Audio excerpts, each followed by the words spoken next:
Assalamualaikum warahmatullahi wabarakatuh. May tanong dito ang ating kapatid na si Wafa 121699. Sabi niya, Salam ya Ustad, tanong ko lang po, pag po ba balik Islam, kailangan pa po ba palitan yung name or pangalan? Ang original, hindi na po kailangan palitan. Ang balik Islam, pag pasok niya po sa Islam, hindi na kailangan palitan ang kanyang pangalan. Dahil wala naman pong katibayan na Muhammad sallallahu alaihi wasallam ay pinapalitan niya ang mga pangalan ng mga sahaba ng mga nagsusunod. Maliban na lamang kung ang kanyang pangalan ay mayroong shirk o pagtatambal.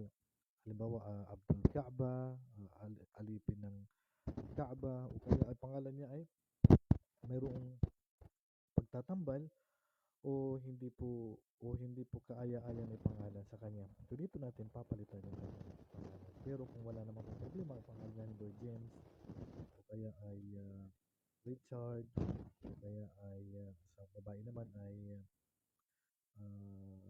Michelle o anumang pangalan na wala namang nalalabag na batas ng Islam ay wala pong problema na manatili po ang kanilang pangalan. Sa ibang bansa po, hindi naman obligado, voluntaryo lang naman na inilalagay lang po sa certificate sa Islam.